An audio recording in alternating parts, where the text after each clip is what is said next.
Okay, other questions? It was a long-winded answer. But I'd actually rather have you ask questions so I can ramble on, because I've lectured this stuff for 30 years, or 25 years, and I know what's in it, and so I don't really care about talking about that stuff. Much rather talk about other things. Do you keep in touch with any of the students that have gone on to make flags since you taught them the first time? No, not really. That's actually one of the good things about Ken Sloan. He keeps contact with all his friends in the industry and other places. I actually have a problem in that I just kind of keep doing my thing, and I don't follow up on things very well. Okay, but I mean I'm happy to talk to them, and if anyone, in fact, I used to tell people when I taught this class in industry, if you ever have a problem, kind of the cost of your tuition is, you can always give me a call and I'll give you some free advice, and that's what it's worth. It's free, right? So no, I haven't really kind of kept up with them. I used to a little bit. Corky Graham was one of the COs here in the program, but he'd been a student here, and he took over David Taylor. He didn't make Admiral because he was sort of a maverick, okay? Anyway, no, I haven't really kept up with him.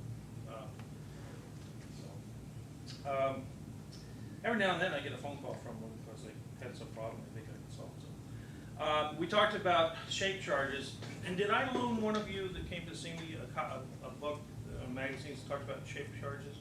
I just couldn't find my version of Invention and Technology. I know I loaned it to someone, but I'll pass this around. And in here, this just came out. This is the picture of the guy.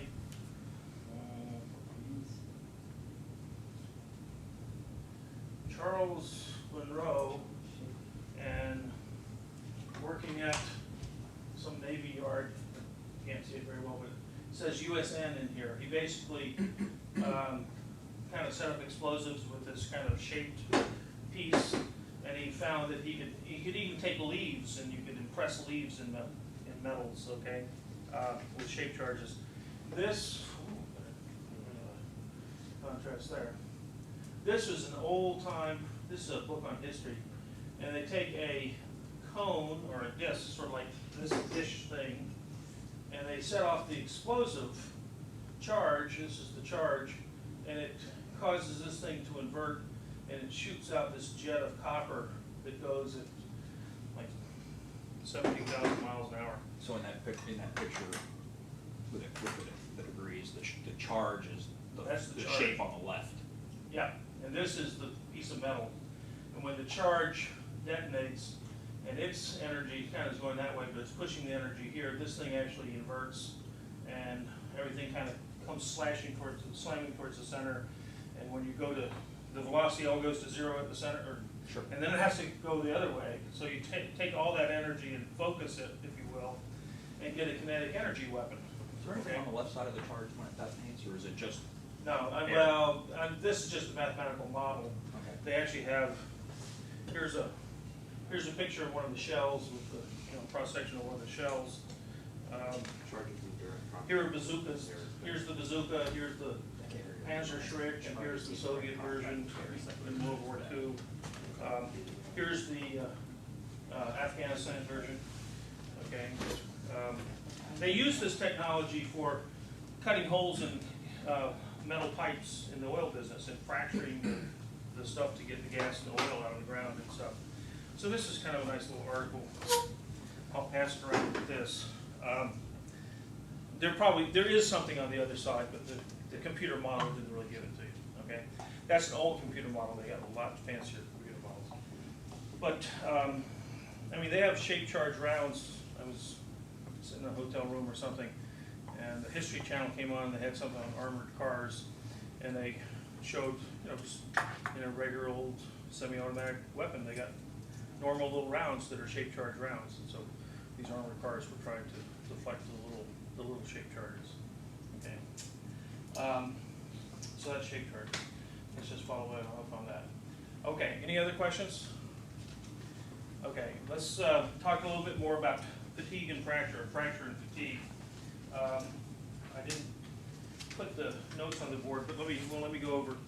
We talked about copper had a unique set of properties, and titanium and tantalum have outstanding corrosion resistance, especially in chlorides. That's kind of one of my summaries of before. Cost, which includes availability of materials, strength, toughness, lightweight, corrosion resistance, jointability, all these things dominate the selection of structural materials. And I've emphasized metals. Why? Because they have excellent mechanical properties, and because ceramics have no toughness. They have excellent properties other ways, but not very good toughness. Plastics are either weak, or if they're strong, as composites, they tend to be very expensive. And in fact, plastics go from, 50 cents or $1 a pound for the cheapest plastics like polyethylene, up to $1,000 a pound for really fancy polymers. Composites are more expensive and harder to fabricate and repair. Okay, so as structural materials, it's not that there are not other materials, and I don't. I've talked with people at times about whether this course should get into functional materials. The problem with functional materials, now you're talking about platinum for catalysts or silicon for semiconductors, and now you open up the whole field of material science. In this course, I'm really talking about structural materials, things that we build things out of, where things have to have a certain amount of strength. We're using their mechanical properties.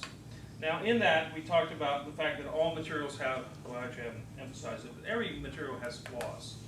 I think I put up a quote from Bob Sprague that material scientists think that structure determines properties, materials engineers know that, or actually he said metallurgists know that it's flaws that determine properties, whether you have little notches or cracks or whatever. We're going to talk about that some more. And we talked about fracture toughness as a measure of the tendency of a material to break. And you can actually separate materials, structural materials, into those that will fracture below the yield strength and those that fracture above the yield strength. Okay? And that you actually use the term, you know the term, but it's brittle and ductile. Okay?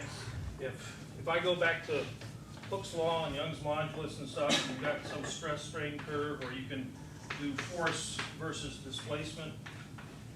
So if you're a civil engineer, you do force versus displacement. If you're a mechanical engineer, you normalize it to stress and strain. Okay? But you get some sort of curve that ideally will, at the yield strength, okay, will start to deform. If the material breaks before it ever gets to the maximum yield strength, it's behaving in a brittle manner, and its strength is entirely controlled by the size of the flaws, by the Griffith criteria. The size of that notch, just like cutting glass. Put a bigger notch in, fractures at a lower stress, because it's all governed by this K is equal sigma square root of pi times the size of the flaw. That's the size of the flaw, C. If it's a ductile material that will yield, then it will yield and it will fracture somewhere when it reaches the maximum amount of stretch. And there's lots of things that govern that, and we won't go into that.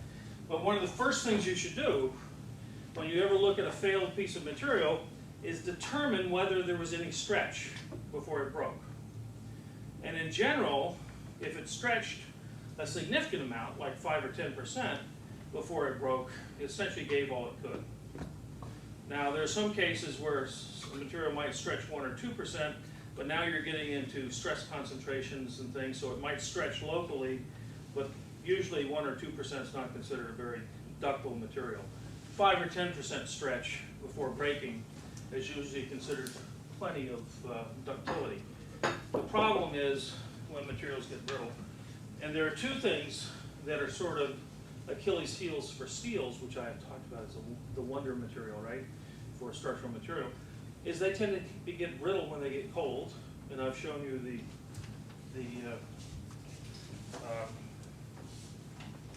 explosion bulged type of test that Polini developed in the Naval Research Lab. Remember, you would take a die with a hole in it, just a bunch of metal plates that might be 10 inches tall, and you put a plate on top and you set off an explosive charge. So here's your explosive charge, here's your die, here's your test plate, and you just try to blow the test plate through the hole. It's sort of like an underwater explosion, right? Except it's not underwater. And if you do this as a function of temperature, and this is at -8 degrees C, 5 degrees C, 15, 25, you will find that the metal just shatters like glass. This is steel at low temperatures. And the same material, if you get up here to 70 degrees C, 100 degrees, 180, 160 degrees, can't read it, 160 degrees Fahrenheit, it's nice and ductile, forms a nice bulge, which is why we call it the explosion bulge test. If it doesn't bulge, it's not good enough for a submarine, okay? So you gotta have some ductility. They sometimes will put in fact this one has a little weld across it. So you're putting the weld there, trying to create a notch, essentially a metallurgical notch, a hard weld, and it'll start at the weld, okay, because the weld creates the stress concentration. If you plot the energy that it takes to deform these things, you find that you get a curve like this. And this is characteristic of steels. There's different things that cause it to shift. But somewhere right around room temperature here, you can have a material, a steel that's very brittle, or you can have a steel that's very tough. Okay? So one of the problems with steel is fracture toughness at low temperatures. Another problem with steels is hydrogen, and hydrogen can take a steel that behaves like this and turn it into a steel that behaves like this. Okay? So we have to control hydrogen, and we have to control the composition of the steel and the way we process the steel so we get good toughness. Now there's some other materials that also have these temperature transition curves. Tungsten is one, for example.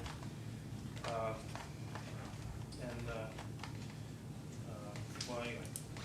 We also talked about, this is sort of a recap of some of the things we've been talking about. We talked about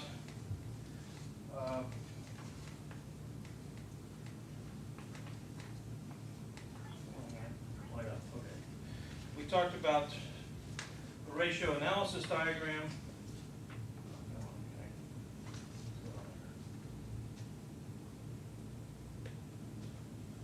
Oops. Changed on me.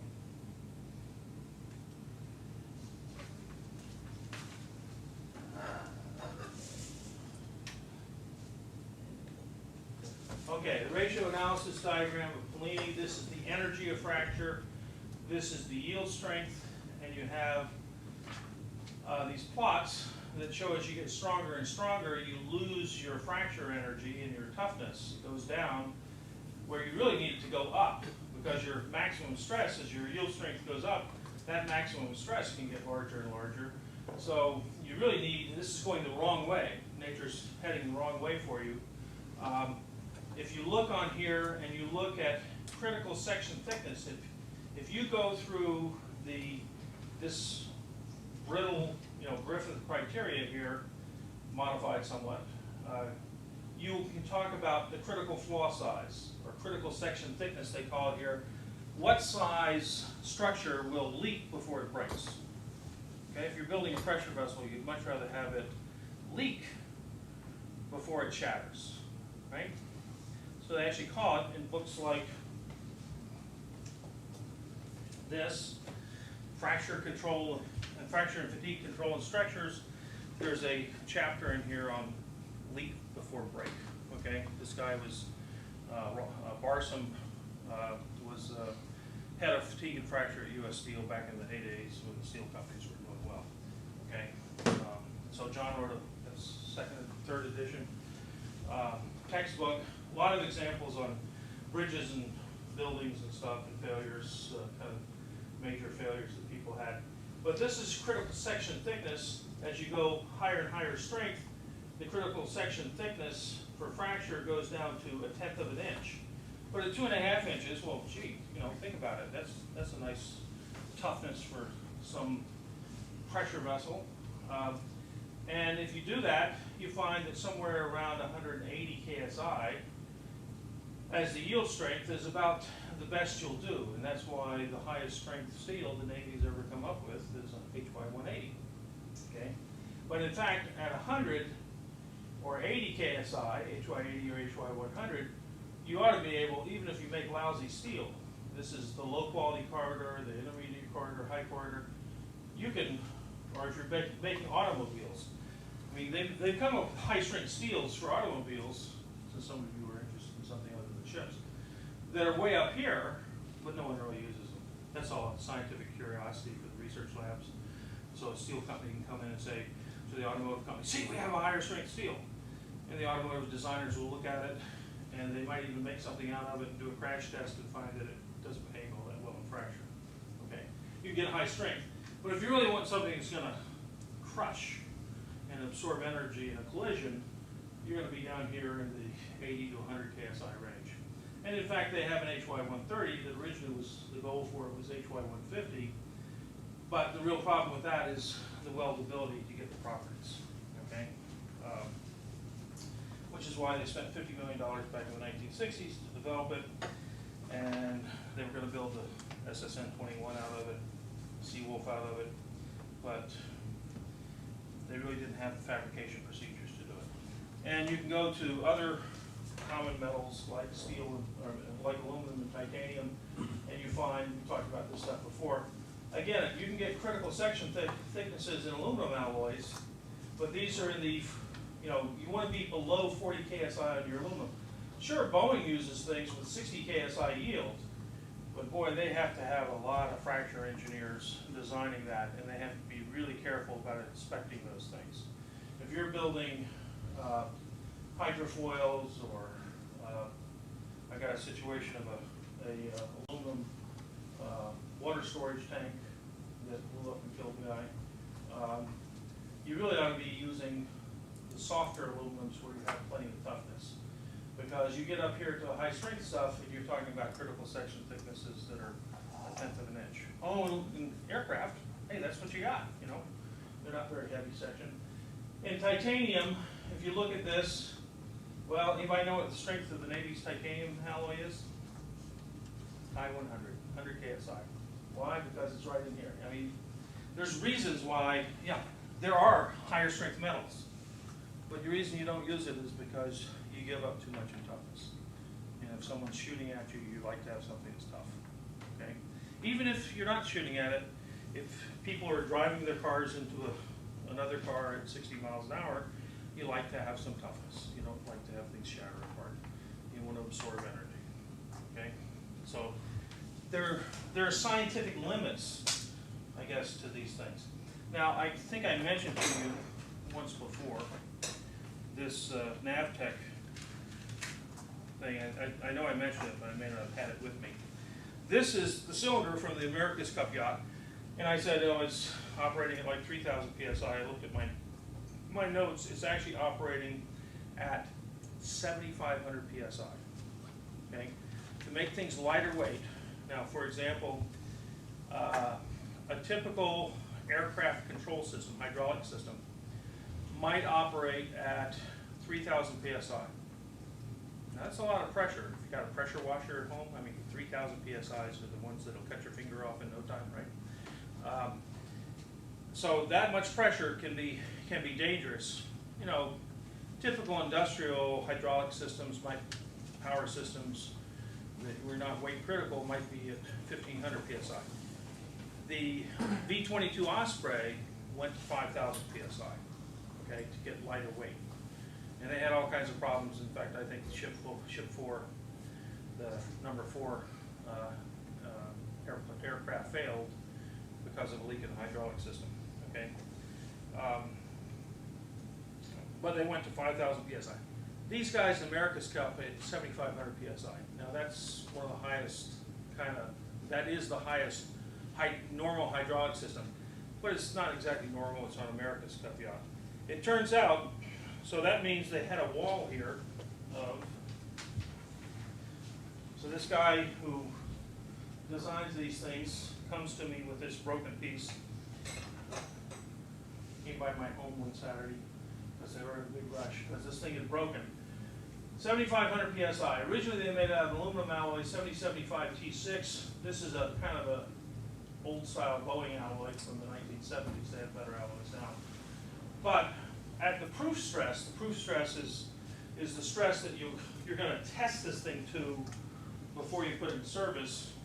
They'll go to 12,000 psi, which is above the 7,500. That gives you your extra margin of safety. So they'll test these things before they put them in service at 12,000. And at that proof stress, they actually are at 100 to 102% of the SMYS. Anybody know what SMYS is? Specified minimum yield strength. So it's supposed to be 73 KSI, which is really high strength for aluminum, only used by the aerospace guys because of all the fracture problems. They will test it at 100 to 102%. Well, it's not really 73 KSI, it might be 75 or 77 when you actually test it. So, but you might actually be yielding it slightly, okay? If it really were at the minimum 73. At operation, it's at 63% of the yield. So, they had this thing just shatter, and it's not good. They were worried about the safety of the deckhands, and if you look at it, it's really hard to see this. Well, I'll pass it around. If you look on the side here, I put a black mark, and if you catch it just right, you'll see what we call a thumbnail crack. If I put my thumbnail right there, you'll see a little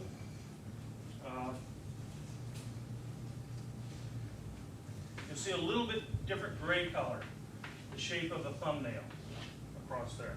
And actually it goes, to do it in perspective, this one goes about 75% of the way through the depth, okay? You might have to catch it with the light right, but it's a little bit darker gray. You see that? A little bit darker gray thumbnail? Okay, but it is different. If I put it in the microscope, I'd see the flow lines radiating from the center of that thumbnail and going out radially from it, and then you'll get the brittle pressure going down. What directions of the stresses? That's just a hoop stress, so it's just trying to pull it apart, blow it apart. Okay, it's over pressure. Is there a discoloration when you look at that also? It's a slight, well, that's the gray.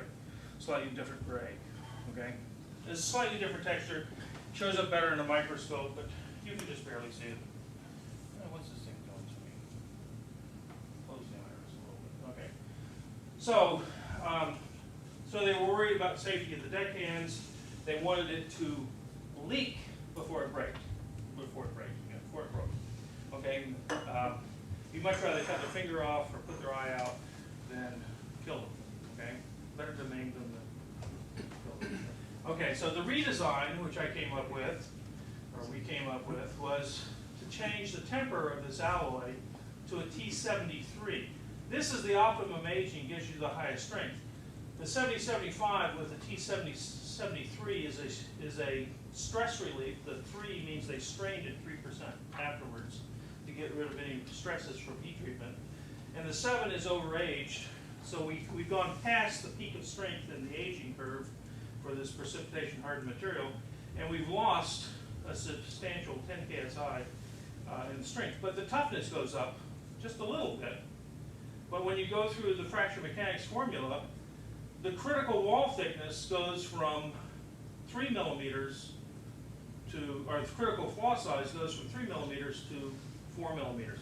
Remember I was telling you, if you use the 70 KSI type aluminum alloy, your critical flaw size is going to be on the order of 1/10 of an inch. There it is. And that thing will, the aluminum will fail in a brittle matter if the flaws are 1/10 of an inch. So what we had was a fatigue crack that grew into a thumbnail size, and it turns out for 7075 T6, it turns out the critical flaw size is 2 millimeter, which means that's less than 3 millimeters, so it actually goes through about 2/3 of the way. We were very close to what we saw in terms of critical flaw size. If you go through the properties of T73, yeah, you lose strength, you gain toughness, but the critical flaw size goes to 4 millimeters. Okay? And now you're thicker, we increase the wall thickness, we increase the wall. We increase the wall a little bit, and the 4 millimeters is a little bit greater than that. We should leak before we break with the revised design. A little heavier, but that's life. When you describe the critical flaw size, it could be more than just a manufacturing flaw, right? If, Oh, yeah. If this were an exposed hydraulic piece of piping, This wasn't you could come by and nick. This was not a manufacturing flaw. Okay. This was a fatigue crack that grew in service. That's anodized on the outside. You see the different color on the outside? Yeah. It's anodized. The anodizing process creates little imperfection that are 1/10 of a human hair in size.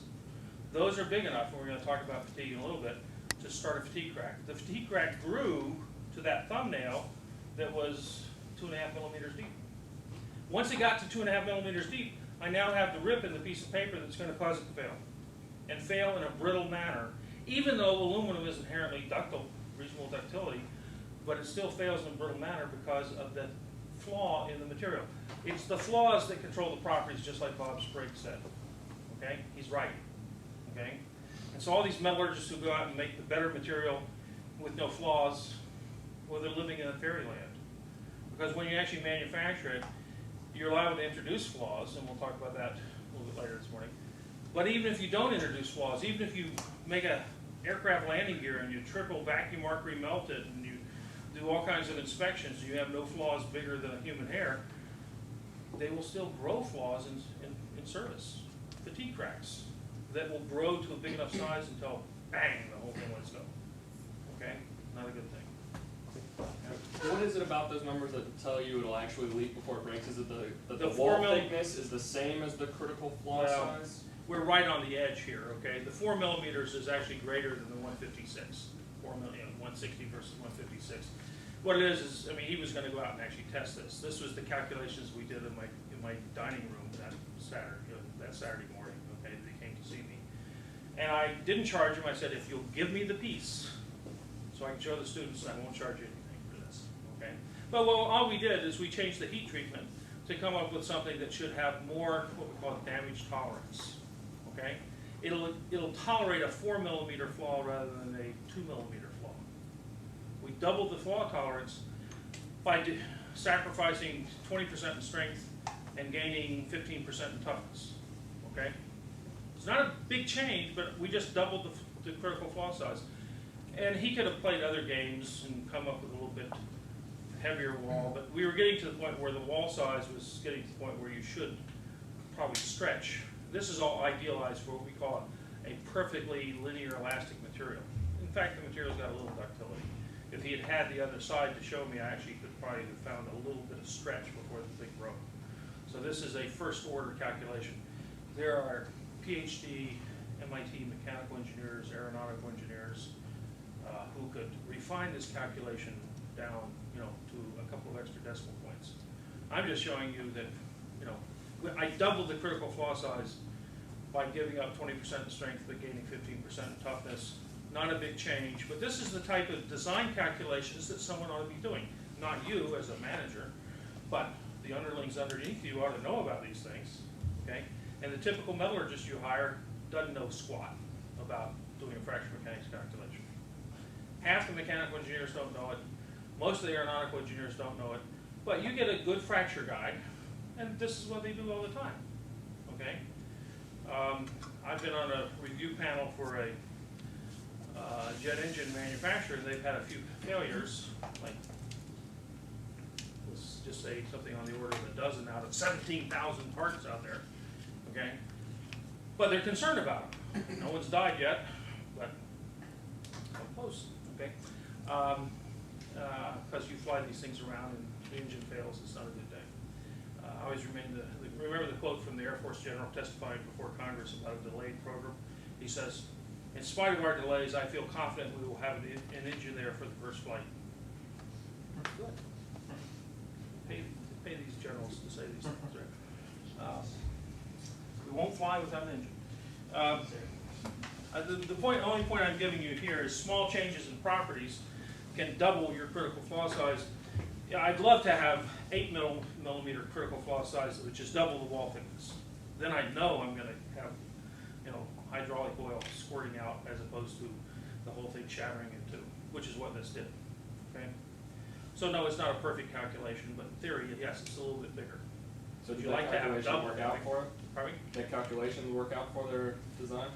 Actually, I never went back to him, but he got the point. He was an MIT mechanical engineer with a PhD. And he understood what I was talking when I showed him how to do it. He could go and do it himself.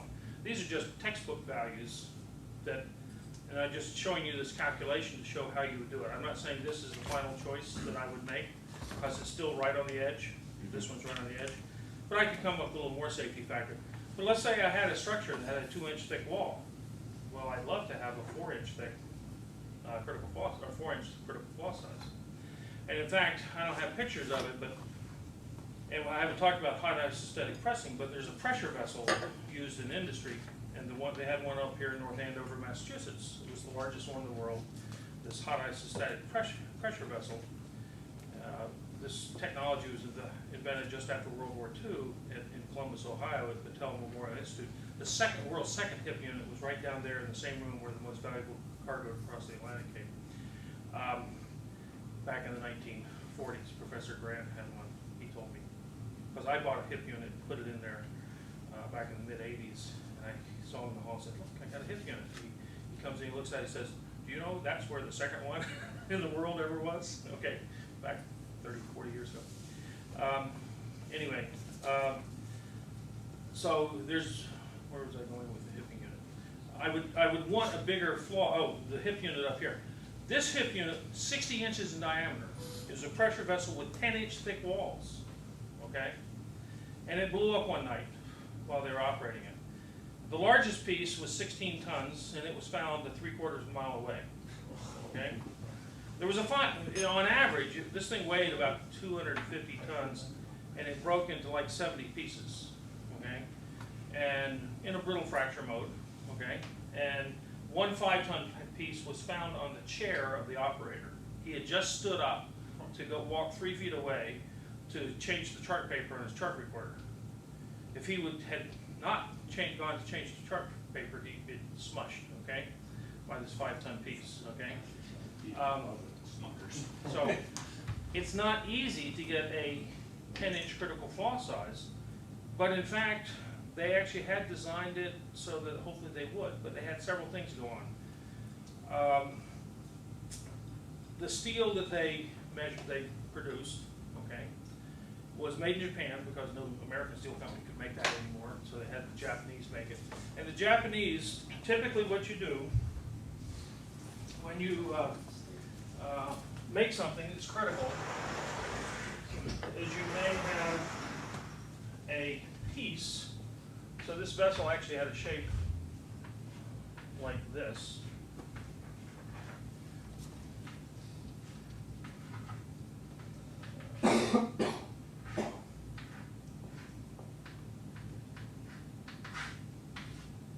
Okay, so it had a threaded end down here, and it had a threaded end up here, and this was about 16 inches in diameter. Okay, here's my walls. Okay, it was actually 17 inches thick here. It was 10 inches here, and this was just thicker because of all the stresses. And this thing would take 20,000 psi.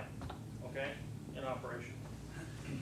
Okay, it's called hot isostatic pressing, hipping. Okay, you basically put your metal parts in here, and because when you make a casting, the castings will have porosity, and the porosity are the natural flaws from manufacturing. You want to get rid of those flaws so the thing will operate better. So you can take jet engine turbines, okay, which is why this thing was 60 inches in diameter. This was the world's largest at the time. This was the only one in the world that could do large turbine rotors. If they had not ordered 2 years before another one that was going to go into service in Oregon, they would have shut down jet engine manufacture for 2 years in the United States, or in the world. Because this was the only machine in the world that could do the large turbine discs to hip them. And what you do is you put the metal castings in here, and you put them at 1600 degrees Fahrenheit or so, and 20,000 psi argon. So you're going to use argon pressure, and you're going to squeeze them in 3 dimensions. And any pores in those castings will just get squeezed together because you're going up to a temperature and a stress that's sufficient to essentially forge this thing in 3 dimensions. So when it comes out, it still has the same shape it originally had because it's isostatic pressing, hot isostatic pressing. There's also SIP, which is cold isostatic pressing. But these are huge pressure vessels. And this one had a crack, started right here at the stress concentration. And turns out the initial critical flaw, which that I saw, was about a ½ inch. Okay, looking for that little thumbnail fracture, it was about a ½ inch through a 10-inch section. Well, of course it went brittle, okay? But why didn't it have, if you looked at the properties they were supposed to have had in this thing, it should have had like a 6 or 8 inch critical flaw or something, which they did inspections every year to try to find any flaw. And if the critical flaw had been 6 or 8 inches in depth, you would have found that thing every year. You would go and inspect it every year to see if the crack's gotten bigger, if you see a big enough crack. Who's going to miss a 6-inch deep crack is going to have a dimension this way about 15 or 18 inches? Well, you'd have to be a pretty incompetent inspector not to find a 15-inch crack. There are such people around. But most people can find it. What's the temperature basis to find that critical flaw size? The temperature, they're doing the temperature of room temperature. Okay, but this thing is water cooled, I didn't tell you that. But the pressure vessel itself is water cooled. It's water cooled on the outside, but that turns out to be important in this whole thing too. So the thing was, if you had calculated from the properties, this thing should have had a 6 or 8 inch critical flaw size.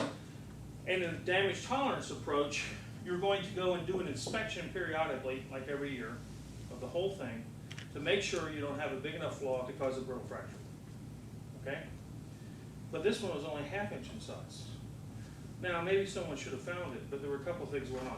First of all, when they made the original forging in Japan, they had a little end on here, and they would take their little Sharpie specimens, these little notch specimens, or the Tesla specimens, out of a, they call them a prolongation, an extra length of this forging that they're going to cut the samples out of. So they did that, and they found, ooh, the heat treatment was no good and the properties were no good.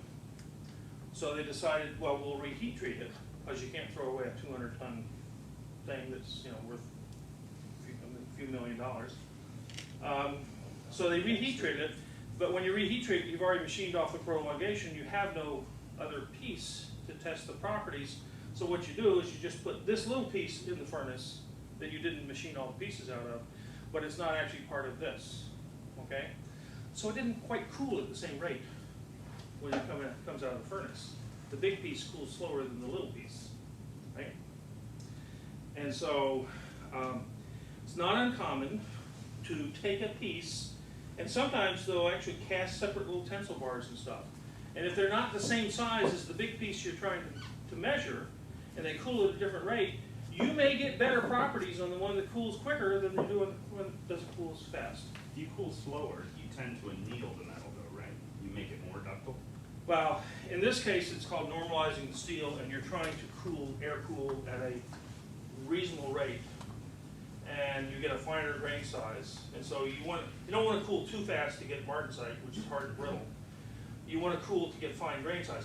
If you cool too slow, if you really anneal it, like a furnace anneal, great big grains, very soft, but the toughness is not as good. The optimum toughness is sort of intermediate cooling rate. I don't want to get into all of steel technology, but the cooling rate was not the same. They measured the properties on a small piece, good enough, except afterwards when we measured the properties on the actual piece, sort of like the original casting, or original forging, not good enough. So all of a sudden, the 6-inch critical flaw dropped to 2 inches, okay? Well, hey, this thing failed with a ½ inch. Well, another problem they had was they had water cooling on the outside here, and they didn't want corrosion going on because carbon steel contact with water could corrode. So they put corrosion inhibitors in here. They do this in boiler waters and lots of things. Lots of different types of corrosion inhibitors. One of the ones is a molybdate, okay, molybdenum oxide type of thing. And it started a little stress corrosion crack, a little hydrogen here. When they looked at the thing afterwards, the whole thing was pitted. And so was its brother over next to it. Not that the other brother was as big. They couldn't have made all these parts. But it was corroded too. Because the water treatment was not proper. So, They use molybdates in a flowing system? pardon me? That water's That doesn't work. Yeah. See, he knows that. But the largest water treatment company in the world didn't know that. Okay? And yes, it was a stupid thing they did. Okay? From a corrosion treatment point. But you took a corrosion course once. Yep. But I mean, it's a film, it's a coating. That doesn't. No, it's not a coating. It No, actually changes the. no, yeah, but that won't. Okay. What? I'm still listening. I'm trying to. It just doesn't make any sense why they would have done that. To molybdate rather than silicate or something? Anything else. Yeah. Wow. Or Yeah. you know what I mean, but something else. It was a poor choice, okay? As in Indiana Jones in The Last Crusade, in the night there, you know, with the goblet, and the guy drinks from the fancy goblet, he says he chose poorly, okay? They chose poorly, okay? The molybdate was not a good choice, and we found a paper of a generator rotor forging steel, which is almost the same type of steel, where the British had published a paper on this same problem about 10 years earlier, about don't use molybdates in this type of system. Okay, so someone should have known. A good corrosion engineer should have known that was a poor choice of corrosion inhibitor. Nonetheless, they did it. Oh, and that brought it down to about 1 inch, if I remember. And the last thing is residual. Well, it wasn't residual stresses. It was. They had done, when they designed this thing in the 80s, and computers weren't quite this big, they had used a supercomputer to design the stresses this thing would see in surface, because you're 1600 degrees in here, you're water cooled over here. What are the stresses, because this thing's got a temperature gradient across it, what are the thermal stresses in this part? What residual stresses? It was thermal stresses in operation. And it turns out, in steady state operation, this would have been fine, okay? But if you start looking at the heat flow across 10 inches of steel, you'll find that you only get about halfway across that 10 inches, about 5 inches deep, in about an hour and a half. This thing failed in the first hour and a half on startup. So if this is cold and this is heating up, this goes into compression, this goes into tension. So the stresses at that point, the stress concentration, were higher than the operating stress. This operating stress is when everything got up to uniform temperature. So the second day I was down there, I came back and saying, I went in to see the administrative officer of the department, as department head at the time, I said, beware the transient stresses, okay, the transient thermal stresses.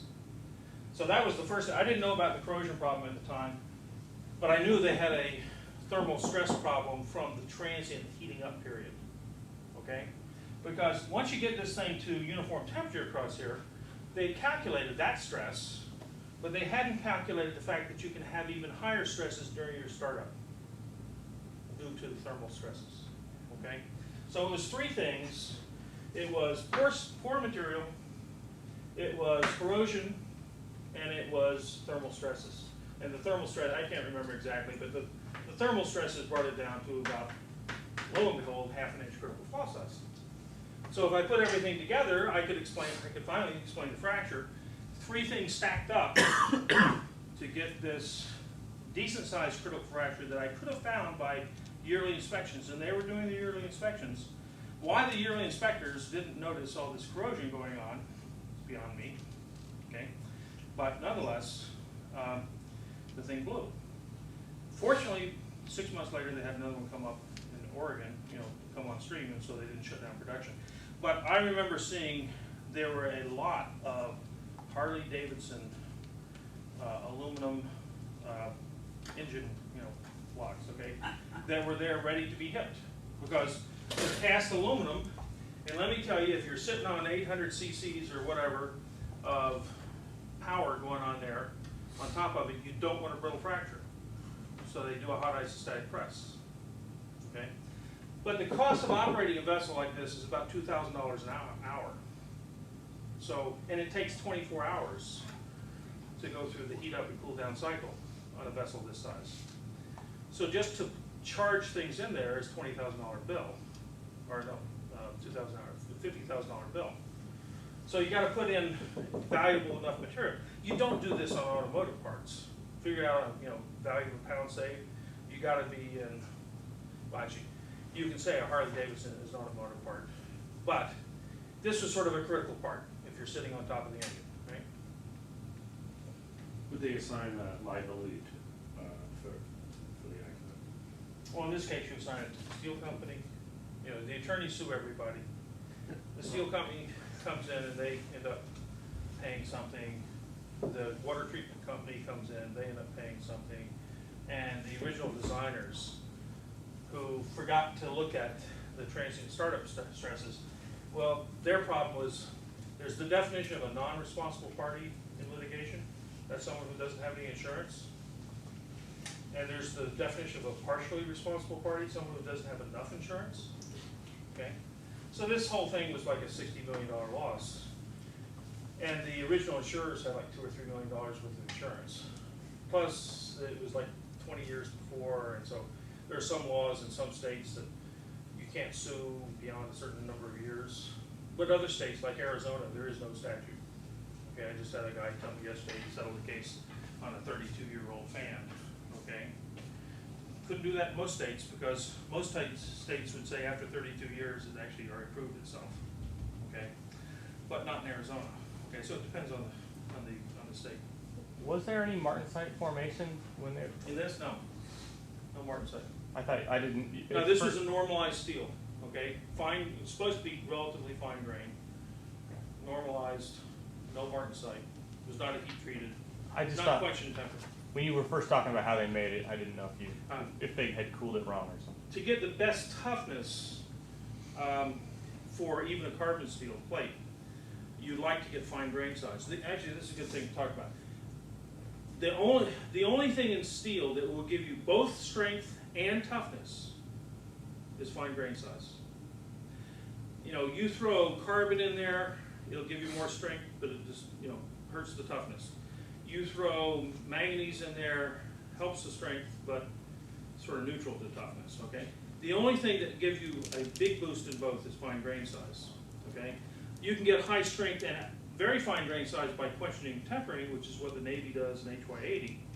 It's a quench and tempered steel, but it's very low carbon and the chemistry is matched so that you are well into that good part of the ratio analysis diagram, okay? The back of the beginning where it's big, lots of toughness.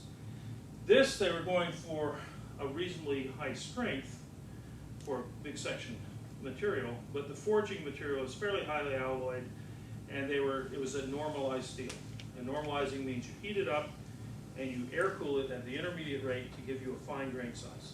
So they're looking for toughness based on fine grain size, not on quenching and tempering.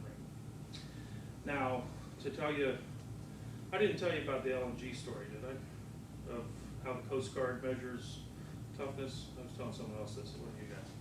So, okay, I'll tell you the story of when I was an engineer, actually working in industry. So this was the mid-70s, and I was a young engineer who just graduated from MIT and went to work at Bethlehem Steel Research. And the Maritime Administration was building these LNG tankers down here at Quincy Shipyard, which is now a car lot, right? Okay, but Bethlehem Steel owned Quincy Shipyard, and they were building these big spherical LNG tankers, the ones that bring LNG into Everett, Massachusetts, okay? And if it ever gets hit by a shape charge rocket, rocket propelled grenade, all of Boston goes up in a ball of flame, okay? All of Boston Harbor goes up in a ball of flame, which is why some people are a little concerned about having an LNG tanker right here in the middle of the city. But hey, Coast Guard's all got to take care of it, right? Yeah. No problem. No. Okay? You just don't tell people when they're coming in, right? Yeah. Okay. Shoot those RPGs whenever you want, just not when the ship's there. Yeah. Okay? Okay. But it is sort of a headache for you, isn't it? A little bit. Yeah. Okay. Because just one little RPG, and hey, those how you pronounce Mujahideen in Afghanistan, they can get them. They just fit in the trunk of your car, and go right through that little aluminum tank because it's only about 6 inches thick. Okay, aluminum. Anyway, the big aluminum sphere, and there's like 5 of these on the ship, but they stood on a steel cylinder. Okay, if you're going to have a baseball, you got to have something like this to stick the baseball in, right, to hold it. Well, that skirt, since you got aluminum with liquid natural gas in there, that skirt can get pretty cold. But you want to make it out of steel because of the cheap material. So they wanted something that had 20 foot-pounds of energy at minus 60 degrees Fahrenheit. And so my boss comes to me and says, oh, Bethlehem like to participate in this. Tom, come up with a steel that's easily weldable that has 20 foot-pounds at minus 60. And there was no such steel that was economical, so I was supposed to come up with a A537 grit, because that was an approved standard. Someone fit it within that chemistry that would be a better steel. So it turns out Bethlehem was having a problem. These were normalized steels, just like this vessel here. And they would, the Coast Guard had a requirement that the steel meet 20 foot-pounds at minus 60 degrees. This was the base metal, not the weld. I was looking to make that same property in the weld, okay, which is a little bit harder. Well, the average toughness of the plates they were shipping was 21 foot-pounds, which means they were not exactly getting it. And over half the plates, they didn't tell the shipyard, which actually might have been General Dynamics then rather than Bethlehem. It had been built by Bethlehem back a long time ago. But anyway, they didn't tell them that they were double normalizing. They heated up the first time, they get fine grain size, but they were getting like 17 or 18 foot-pounds on the Sharpies. And so they have to put it through the furnace again, heat it up and cool it down, and get a finer grain size the second time. And some of them were triple normalized. Now they didn't bother to go and quadruple normalize them, because at that point they decided the steel just wasn't good enough. If it couldn't make 20 foot-pounds after triple normalizing, it probably wasn't ever going to make it. But they were double and triple normalizing well over 50% of the plates in order to meet the Coast Guard requirement of 20, and they were meeting it at like 20.8 on average. Okay. Now nowadays, with good steel making technology, clean steel technology, you could probably average 40 foot-pounds. Okay, but hey, we were using 1911 coke ovens and 1912 blast furnaces. Bethlehem was proud of it. Okay. What they would do is every now and then they'd get a plate that'd be like 28 or 30 foot-pounds, okay? And so they would take that plate at the shipyard when they'd see it come in. They would take that plate and they would cut it up into the runoff tabs that they had to put on every weld, okay? Because the runoff tabs are what you're going to measure the toughness of your weld. And if you started at 28 and the weld degraded it, you still had a good chance of passing it at 20. Even though the plate you were welding on had 21, and when you welded it, the odds were you're going to lose 5, okay? So they're playing a game here with the Coast Guard. But that's okay, because the Coast Guard had taken the 5 foot-pounds that they found was kind of the level that would cause cracking of the Liberty ships. And the original report said, oh, well, let's make it 10 foot-pounds, because we found 5 and we'll do a safety factor of 2. So then the steel company said, oh, well, we don't just want to go with 10, we want a safety factor in there, so they added 15 foot-pounds. And the Coast Guard thought, oh, we need a bigger safety factor, so we'll make it 20. So in fact, even if it was 15 foot-pounds, the people who really knew what was going on realized that that was probably good enough in spite of what the Coast Guard said, okay? And they were playing this game of using the best test plates to make the test specimens. And the actual stuff that was going on the ship was somewhat less quality, okay? Just so you know how it's done in the real world. But that's also why maybe the people in the Coast Guard weren't completely stupid when they decided to go from 15 to 20, okay? So you're playing these shell games with people, right?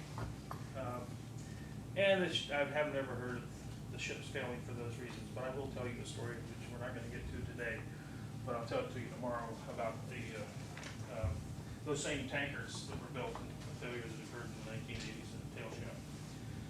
Okay, so I think that actually is sort of a little case history that illustrates some of the principles of leak before break, and how, in this one, it's sort of a nice story of how when the steel's not quite what it should be because you're playing games with how you test the steel, because you can't cut it into the real piece and destroy it, okay, you have to do a different specimen. And your water chemistry is not what it should be, and your thermal stress analysis is not quite what it should be. You keep on losing margin until the whole thing blows up. Now, no one got hurt, but it did do $60 million worth of damage. And it could have done billions of dollars worth of damage if they hadn't had on order because it takes 2 years to order and get a vessel like this. The steel company's got to get it on their schedule. They got to pour the ingot. They got to forge it. They got to machine it. You know, it takes 2 years to build a vessel like this. What if it would have been an emergency? What's the quickest they could have made something like that? If it was a wartime emergency, 6 months. If it were a normal emergency, like if the DOD came in and said you gotta stop all things, the DOD has the right to march into a company. Well, they can go to a company and say, we need this on an expedited basis, and the company says, go pound sand, or this is the best we can do. The DOD has the legal right to come in and say, we're taking over your facility, and we will manage your shop to get our product out the door, okay? Now, I've worked with a number of companies who have been faced with that, and you would be surprised at how much they respond, of how much they would rather that they run the facility and expedite it at the DOD's request rather than having the DOD expedite it. But absolutely, the absolute fastest that, you know, 6 months, okay, to make all that, okay? Whereas 2 years on a normal and an expedited basis might be a year. Remember those little aluminum washers for the helicopter? They had put those in a year before. If I had to make those, I could have made those in 3 months if I really wanted to expedite it, okay? Now, was the other one being built to have some redundancy, or was it just coincidence that they had already started making the other one? Well, this one was designed in the 80s, that one was designed in the 90s. Steel making had improved, and so the steel properties probably would have been a better match. You still have this problem, and it's a problem that one of the American Petroleum Institute specs, actually, when they talk about castings, talks about the problem. It's one of the only codes I know of that talks about the problems of using these little test specimens, okay? And they have some things in there to try to, you know, make sure that you get similar type of properties, that you're not kidding yourself on the different cooling rates. They certainly were going to take care of their water chemistry. That was an easy fix, okay, in the next one. And the thermal stresses, well, that's really just a question of, to a certain extent, how you operate your furnace. If you wanted to take, instead of 24-hour cycle time, you want to do a 30-hour cycle time, you don't have to stress it as soon as you start heating it, right? You can change your heating stressing times. Actually, you can only do that a little bit, but you can do that somewhat. So you can do some operational things. There's a number of ways to fix this type of problem so you don't run into it again. You can go to better material. Actually, I often go back to the fundamentals. If I'm trying to figure out how to fix the problem, oh, there it is. I can get better toughness in the material, okay? Or I can improve the environment so I don't get stress corrosion, which is really changing that K value. Or I can change the stress. Or I can do more frequent inspection and a better inspection to make sure that I find the flaws before they even get to 1 or 2 inches in size, or even a ½ inch in size. Okay? So those are my 3 fundamental parameters, and I can say, well, what can I do to improve this, this, or this, right? And there's a couple of options here. There's probably 1 or 2 options here, and there's several options there. And so if you need margin, you go back and kind of say which one of the, how can I play games with each one of those to give myself more margin, right? Other questions on that? What else do we have? Okay, I don't want to, I was going to start talking about fatigue. I don't want to start talking about fatigue. So I'll tell another story. The stories are better than the lectures anyway, right? Okay. So this, when I die, someone come to my office, pull it out of the file cabinet, and send it to the Smithsonian, okay? I recovered this from Al Bachhoffen's lab. He was leaving MIT. He was 55 or 60. He was resigning his tenure at MIT. He was a cantankerous old guy, but he was actually, no, he was just a cantankerous old guy. He just looked at the world through different colored glasses, I used to say. And he came and gave me some advice. And there used to be a classroom right underneath this, and that's where I took my first course in metallurgy as a sophomore, materials as a sophomore. And I had worked that summer, well, 2 summers before, I had worked at the post office in Virginia Beach making $3 an hour, $3.05 an hour, Whereas the summer before, I had worked at a drugstore down at the beach, making $1 an hour, which was, you know, so $3 an hour was a princely sum. And I got used to it, and MIT was kind of expensive to go to. And so I determined that between my freshman and sophomore years, I was gonna have to make $3 an hour. And I applied for the civil service thing how I got the post office job. But because people were coming back from the Vietnam War, and they took this test, and they could get an extra 10 points. So they could get 100 out of 110 points. And I could only get 100 out of 100 points. Actually, I think I had scored 95 or 96 on the test. But some of them scored over 100 points. And so I couldn't get the post office job back again, even though the post office liked me and wanted me back. Because I was one of the few guys who would get up at 2 o'clock in the morning and go to work. I had to work at the Naval Air Rework Facility in Norfolk, Virginia, at the Navy base. And I was working, rebuilding jet engines that came back from Vietnam and stuff. And I got paid $1.92. Well, to make the other $1 an hour, I took the same old drugstore job back that I had 2 years before, at the same old $1 an hour. So I was making $2.92, close enough to $3. The only problem was I was working two 40-hour week jobs separated by about 20 miles, if you know the commute there. And I lived kind of in Virginia Beach, halfway in between. That was not a great summer, okay, to work 80 hours separated by 20 miles. However, I did learn at age 19 to work 80 hours a week, and I've been working 80 hours a week ever since. But when I came back to MIT, I asked Al Backoffen, who was my mechanics of materials instructor. I went up to him after the second class and I said, do you have any jobs in the lab? I was going to work in the lab so I didn't have to have another summer like that, like the last one. So I started working in his lab, which was a great thing. It was one of the best things I ever did because learning things in the classroom was sort of limited. And I actually learned things from PhD students. So I actually kept on working in the lab.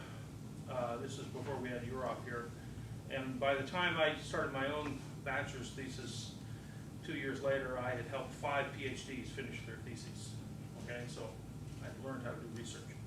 But I got to know Al Backoffen, who was this kind of cantankerous old guy.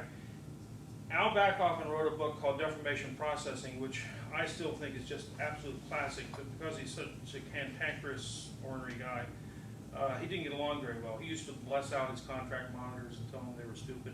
He used to throw theses back at the students and tell them, get out of here. His students would take a year and a half to write up their thesis, but the theses were fantastic theses. Anyway, in the mid-60s, Al Backoffen and his students were looking at fine grain size. We talked about fine grain size, and it turns out they were trying to see what the mechanical properties were as you get finer and finer grain size, and they were using aluminum zinc alloys. This is aluminum zinc alloy. And because aluminum zinc alloys have a phase transformation and you can cycle in temperature, and just like in normalizing the steel to get finer grain size, they could do this 10 times, cycle back and forth between one crystal structure and the other, and they could get super fine grain sizes, like 1 or 2 microns in size, where a typical grain size is like 50 microns. They could get 1 or 2 micron grain sizes. And as they did these things and strained them at different rates, they discovered something called superplasticity. Okay? And superplasticity, they did a very good literature search because Al Backoffen was thorough, if nothing else. And they found that the Germans had actually discovered this in the 30s, right before World War II. But because World War II came along, no one really noticed it, and it kind of was lost. It was in the literature, but everyone had kind of ignored it. But back around 1960, Al Backoffen rediscovers it, okay? And this is actually a sample, because this is an area where Paul Revere and all the other silversmiths were. There were a lot of silversmiths in the Boston area at that time. And they went down and they got some of the old tools and dies for making silver things like silver candy dishes. That's what the outside of this is. So they actually got some of the old tools and dies and they made their aluminum sheet. We used to have a rolling mill here at MIT, believe that. Okay, small one, about 6-inch diameter rolls. And they made their cast. We actually had a foundry. The original gimbals for the Apollo space shots, or the Mercury space shots, were cast on the top floor of Building 35 because no one else in the world could do it. Only MIT Foundry had the technology to cast the gimbals for the Draper lab, what Draper was, instrumentation lab back then, the predecessor. Anyway, we actually could make things back in the days when we used to build radar sets and things like that. And this was made in one draw from the sheet. They would draw this stuff, and if you, none of you really know that much about drawing, but this is incredible to have something that wouldn't rip. I mean, ordinarily, you probably had 4 or 5 tools and dies in order to make something that was that deep and that narrow, okay? Typically, and I could bring in, it's not a beer can, but it's sort of like a beer can drawing thing. Maybe I'll bring that in tomorrow to show you like 4 or 5 draws to get something like that. But super plastic material, you can get 100%, 200%, 300% elongation. So this is one of the first, after the Germans, pieces of super plastic forming. That's why you put on this one. Since then, people actually form titanium parts this way. Okay, they titanium alloys, certain alloys, you can cycle them, same thing between one crystal structure and another, get very fine grain size. And some of the generator rotors, this is not a titanium part. Actually, it might be a titanium part. No, it's not too heavy to steel. You can make a forging like this in a very difficult to form alloy, and they developed this down in Pratt & Whitney, Florida. They call it gatorizing because it's, some of these guys went to the University of Florida, Gainesville, right? Same place with Gatorade. And you just put the hot thing in there, the hot piece of titanium block, and just slowly squeeze it over about 10 minutes. And just get tremendous forming, and you end up with a near net shape, what we call a near net shaped part. Why is that important? Because if you just made a regular old forging, hot forging, where you come in and you bang it with a big hammer in a fraction of a second, you can't get all the detail that you can get from superplastic forming. And therefore, you may end up with what the Air Force calls a buy-to-fly ratio of 50. Buy-to-fly means for every 1 pound of metal that I'm going to fly, I have to buy 50 pounds because I'm going to machine away the other 49 pounds. So the Air Force has a real problem with buy-to-fly ratios, particularly if you're talking about titanium alloys at $200 a pound. Okay, and you're making a part that weighs a couple hundred pounds, and you start working all that out. You're talking big bucks. Plus machining some of those alloys is not that easy. So gatorizing is a big deal for titanium disc. And it's done by, it's one example of superplastic forming. But, so IBM in the 60s looked at this, and IBM in the 60s, of course, they made computers, but they also made things called typewriters. You guys have probably never seen one. My secretary's got one. If you want to see it, it's kind of a historical thing. It's not a computer, but it's a typewriter. And that means they had to make all kinds of little widgets, little parts, and they're complex parts, and they wanted to make them by superplastic forming. And so they had a guy in their metallurgy lab. Of course, this is IBM, makes, you know, it's worth a fortune and can do anything they want. And this guy apparently was a real jerk. Okay, he was managing this program. And they tried to do it, And one of the problems is basically superplastic forming, you're taking advantage of the creep properties of the material. And you're allowing it to creep at a certain strain rate. At certain strain rates, you can get lots of ductility out of it. The problem is you've now made it very fine grain size, and very fine grains have lousy creep properties. And so they were making this out of aluminum, the same aluminum zinc alloy that Backoffen had been using. And whenever they tried to put them into the typewriter, they would find that they would distort over time at room temperature. So they're trying to make precision parts. They could make them precision by superplastic forming, but they couldn't keep them from distorting like silly putty, okay, over time. And they never could solve that problem of how to form them and then transform the grain size and still have them be precision parts. So IBM's top management decided to shut down the project. So the engineers who worked for him and the technicians made him a going away present when he was fired. They gave him an ashtray with a rubber band around it, made out of this stuff so that it would slowly creep with the rubber band stress to remind him what a jerk he was. So, okay, I'll get there. Need more.